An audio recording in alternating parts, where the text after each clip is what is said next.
Have you ever noticed how, as the years accumulate, there's an unspoken expectation to have all the answers, to always appear strong and unfaltering? We often associate wisdom with a kind of stoic composure. But what if one of the most profound strengths we can cultivate in our later years isn't about building higher walls, but about bravely opening doors? What if embracing our vulnerability is the truest path to deeper joy and connection? The truth is, this idea of needing to be constantly invulnerable can be exhausting, and it might even keep us from the very richness life still has to offer. In this video, we're exploring 5 powerful ways that daring to be vulnerable, especially as we age, can lead to unexpected happiness, more meaningful relationships, and a surprising sense of personal freedom. Each insight reveals something vital about the human spirit and our capacity for growth at any age. And by the end of this video, you might see your own journey and the idea of strength in an entirely new light. These aren't just feel-good notions either. They're rooted in real emotional experiences, psychological understanding, and the authentic stories of those who've discovered the quiet power of an open heart. We'll talk about shedding old masks, the courage to ask for help, the beauty of sharing our imperfect stories, and the profound peace that comes from self-compassion. And we'll do it in a way that's honest, encouraging, and deeply respectful of the rich tapestry of your life. So if you've ever felt the pressure to keep it all together, or wondered if there's more to connection than just surface-level interactions, you're in the right place. Stay tuned until the end, because what you learn here might not only enrich your relationships, it could help you embrace this chapter of life with greater authenticity and joy. Now, let's begin. Number 1. The liberation of letting go of having it all together. For so many years, perhaps a lifetime, there's been a subtle, or not so subtle, pressure to project an image of unwavering competence. In our careers, as parents, as pillars of our communities, we often felt the need to be the one who was always strong, always in control, always knew the answer. This can become a deeply ingrained habit, a mask that feels heavy but familiar. But one of the quiet gifts of aging is the permission we can finally give ourselves to set that mask down. The world's expectations might lessen, or perhaps, more importantly, our own need to meet them diminishes. There's an incredible liberation in admitting, I don't know, or I'm not sure how to handle this, or even, I'm feeling a bit fragile today. When you were younger, vulnerability might have felt like a risk, a sign of weakness that could be exploited. But in later life, it often transforms into an invitation for genuine connection, for support, and for a more authentic way of being. This isn't about losing your strength. It's about redirecting it from maintaining an image to fostering realness. You might find that when you stop trying so hard to appear perfect, the people around you don't see weakness. Instead, they see courage. They see someone relatable, someone human. The energy once spent on upholding a facade can now be channeled into enjoying the moment, into deeper conversations, and into simply being. Take, for instance, Margaret, a retired teacher of 78. All her life, she was the organizer, the problem solver, the one everyone turned to. When her health started to present new challenges, her instinct was to hide her struggles, to maintain that strong front. But it left her feeling isolated and anxious. One day, during a visit from her daughter, she found the courage to say, "Actually, I'm finding this a bit much to handle on my own." The relief was immediate.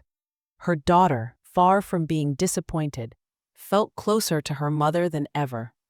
Margaret discovered that letting go of the need to have it all together didn't diminish her. It made her more accessible, more loved, and ultimately more at peace. This kind of understanding is transformative. When you realize that your worth isn't tied to an image of perpetual strength, you unlock a new level of comfort and authenticity in your own skin. That's the power of shedding the unnecessary weight of expectation. It turns the burden of pretense into the lightness of being. Number 2, deepening relationships through shared imperfection. Another profound benefit of embracing vulnerability in our later years is its power to act as a bridge, fostering deeper, more meaningful connections with the people we care about, our family, our friends, even new acquaintances. When we allow ourselves to be seen, truly seen, with our imperfections and past struggles, we create a space for genuine empathy and understanding to flourish. For much of life, conversations can skim the surface. We talk about events, about others, about practical matters. But the conversations that truly nourish the soul are those where we dare to share a piece of our inner world, our fears, our hopes, our regrets, the lessons learned from mistakes. This is where true connection happens. As we age, the desire for these deeper bonds often intensifies. When an older adult shares a past difficulty, a moment of doubt, or even a regret, it's not a confession of failure. It's an offering of wisdom, a testament to resilience, and a powerful reminder to others that they are not alone in their own struggles. Younger generations, in particular, can gain so much from hearing not just the triumphs, but the trials that shaped you. It humanizes the journey of life and provides a valuable roadmap. This doesn't mean oversharing or dwelling on negativity. It means carefully choosing to unveil parts of your story that can build understanding and trust. It's about saying, "I've been there too," or "This is what I learned when things were hard." Consider Arthur, a widower of 72. He had a somewhat formal relationship with his adult son, built more on duty than deep connection. Haunted by some of his own past parenting choices, Arthur one day decided to open up about his insecurities as a young father, the pressures he faced, and some of the things he wished he'd done differently. It was a vulnerable moment, one he'd avoided for decades. His son listened, and for the first time, saw his father not just as an authority figure, but as a man who had also navigated uncertainty. That single conversation began to mend old fissures and build a new, more authentic bond between them. Arthur learned that his imperfections, once shared, became points of connection, not division. This sharing of our imperfect selves is where the real gold of relationships lies. It's in the mutual recognition of our shared humanity. Understanding this can transform how we interact with loved ones, turning polite exchanges into heartfelt communion. So, if you're seeking richer connections, consider that your vulnerabilities might be the most precious gifts you have to offer. If you're finding these insights into the strength of vulnerability resonating with you, please take a moment to comment with the word "connect" below. It lets me know you're here and finding value in our conversation. And if you haven't already, I warmly invite you to subscribe to Elderflowerings and turn on the notification bell. Your support is what allows us to continue creating content that aims to inform, inspire, and uplift. We truly appreciate you being part of this community. Now let's move forward. Number 3, finding liberation and asking for help. There's a common misconception, particularly among older adults who have prided themselves on their independence, that asking for help is a sign of decline, a step backward, or an admission of failure. But what if we reframed this? What if asking for help is actually an act of profound strength, wisdom, and self-awareness? As we navigate the changes that can come with aging, whether they are physical, emotional, or circumstantial, recognizing our limits and reaching out for support isn't just practical, it's courageous. It takes strength to acknowledge that you can't, or perhaps shouldn't, do everything on your own anymore. It shows that you value your well-being enough to seek the resources that can enhance your quality of life. The reluctance to ask for help often stems from a desire not to be a burden, or from a lifetime of being the helper rather than the one helped. But denying ourselves necessary assistance can lead to isolation, accidents, or a diminished enjoyment of daily life. Conversely, accepting help can open doors to new freedoms, new relationships, and a renewed sense of security. Think about it. Seeking assistance with tasks that have become challenging isn't about giving up. It's about strategically allocating your energy towards what truly matters, enjoying your passions, spending time with loved ones, or simply living with greater ease and safety.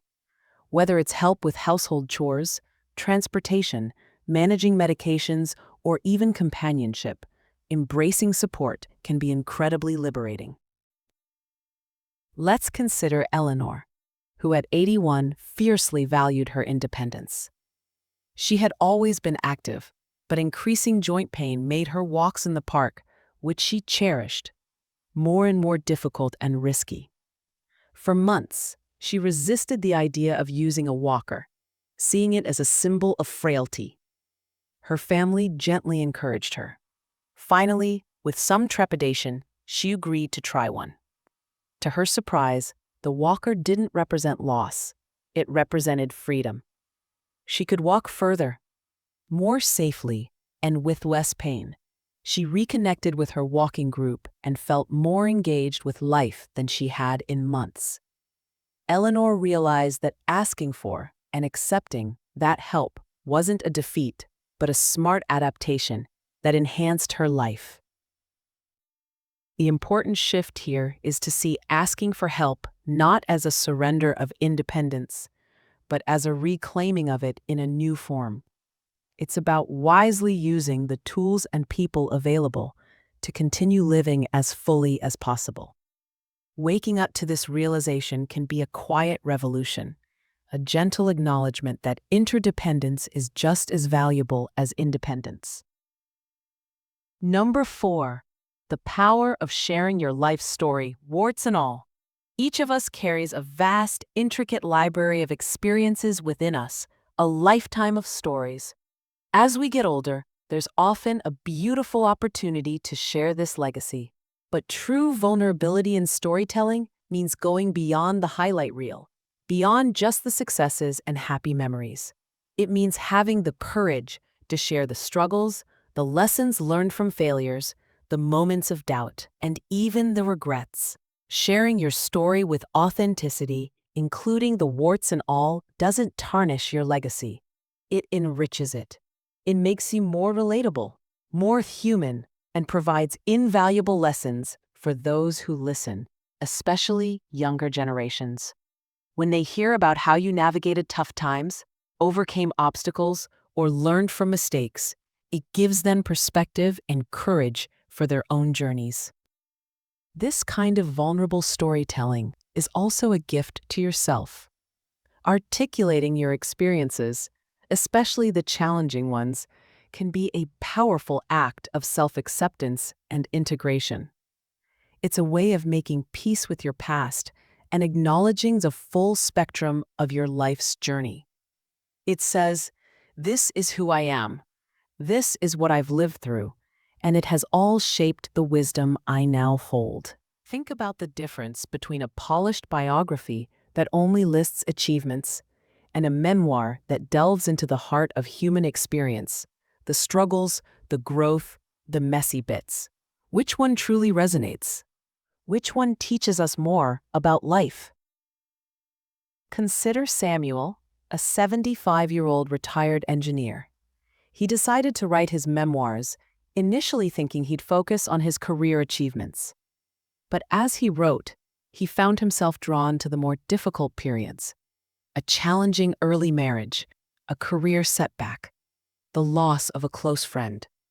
Hesitantly, he began to include these experiences, reflecting on what he learned. When he shared these more personal chapters with his adult grandchildren, He was astounded by their reactions. They felt a deeper connection to him, a greater understanding of the man behind the grandpa persona. For Samuel, the process was cathartic, bringing a sense of peace and completion. His willingness to be vulnerable in his storytelling became his most profound legacy. What's truly powerful is that our warts are often where the most valuable lessons are hidden. By sharing them, we offer not just a story, but wisdom forged in the crucible of experience. It's an invitation to others to be honest about their own lives, fostering a culture of authenticity and compassion. We're covering some really heartfelt ground today, and I appreciate you being here for it. If these ideas about sharing our true selves are making you think, let me know by commenting with the number 4 below. And as always, if you find this content helpful, a subscription and a click on the notification bell ensure you won't miss out on future discussions. Your engagement truly fuels our Elderflowerings community. Let's continue to our final point. Number 5. Cultivating self-compassion in the face of change. Perhaps one of the most intimate forms of vulnerability, especially in later life, is the practice of self-compassion. Aging inevitably brings changes to our bodies, our energy levels, sometimes our cognitive abilities, and our roles in the world. Resisting these changes or judging ourselves harshly for them can be a source of immense suffering. Vulnerability, in this context, means acknowledging these changes with honesty, kindness, and a gentle heart towards ourselves. It's about treating yourself with the same understanding and empathy you would offer a dear friend who is going through a challenging time. It's about recognizing that you are human, that life involves imperfection and struggle, and that this is all part of the shared human experience. Instead of fighting reality or berating yourself for not being who you once were, self-compassion invites you to adapt with grace and to find new ways to nurture your well-being. This isn't about giving up or resigning yourself to decline. It's about being realistic and kind. If your body can no longer do what it once did, self-compassion allows you to mourn that loss gently, and then to explore new activities that bring joy within your current capacity. If you find yourself forgetting things more often, self-compassion means using helpful strategies without self-criticism. Consider Beatrice, an 80-year-old who had always been a keen gardener, spending hours tending her large, beautiful garden. As arthritis made vigorous work painful, she initially felt frustrated and despondent, seeing only what she lost. Her days felt emptier. However, through conversations with a supportive friend and some quiet reflection, she began to practice self-compassion. She acknowledged her sadness, but also started to explore what was still possible. She downsized to a few manageable raised beds and discovered a love for container gardening on her patio. She also found joy in teaching her granddaughter about plants, sharing her knowledge in a new way. Beatrice learned that being kind to herself in the face of these changes didn't erase the limitations, but it opened her heart to new forms of joy and purpose. Her vulnerability was in admitting her limitations, not to the world, but kindly to herself. The truth is, the journey of aging asks for a new kind of strength, the strength to be gentle with ourselves. It's about understanding that your worth is inherent and doesn't diminish with age or changing abilities. Embracing this compassionate vulnerability can lead to a profound sense of inner peace and resilience, allowing you to navigate the later chapters of life, not with resistance, but with an open, accepting heart. As we bring our conversation to a close today, I invite you to take a quiet moment to reflect on these 5 pathways to strength through vulnerability. What resonated most deeply with you? Was it the idea of letting go of an old image, the courage to ask for help, the beauty of sharing your unvarnished story, the relief of deepening connections, or the peace found in self-compassion? Each of these aspects of vulnerability offers a profound way to enrich our later years. They remind us that true strength isn't about impenetrable defenses, but about the courage to be open, authentic, and kind to ourselves and to others. These qualities don't diminish with age.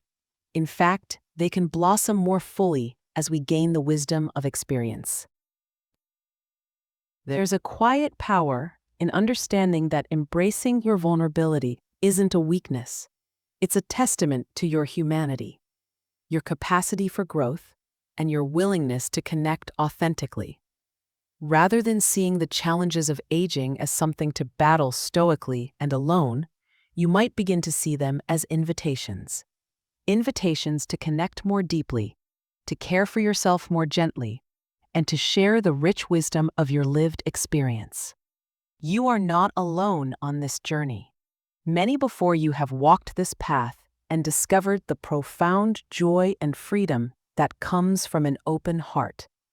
With insight comes strength, and with strength comes the ability to make small, meaningful shifts that can lead to greater peace, richer relationships, and a more authentic experience of this precious stage of life.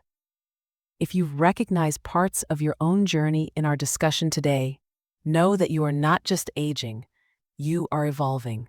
And with that evolution comes the beautiful opportunity to live more intentionally, to love more openly, and to greet each day with a deeper understanding of the quiet strength that lies within vulnerability. Thank you for joining us today at Elderflowerings. We would be so honored to hear your reflections. Please leave a comment below and share one insight you gained today, or perhaps a small way you plan to embrace vulnerability in your own life. Your stories and thoughts are incredibly valuable to this community, so please don't hesitate to share.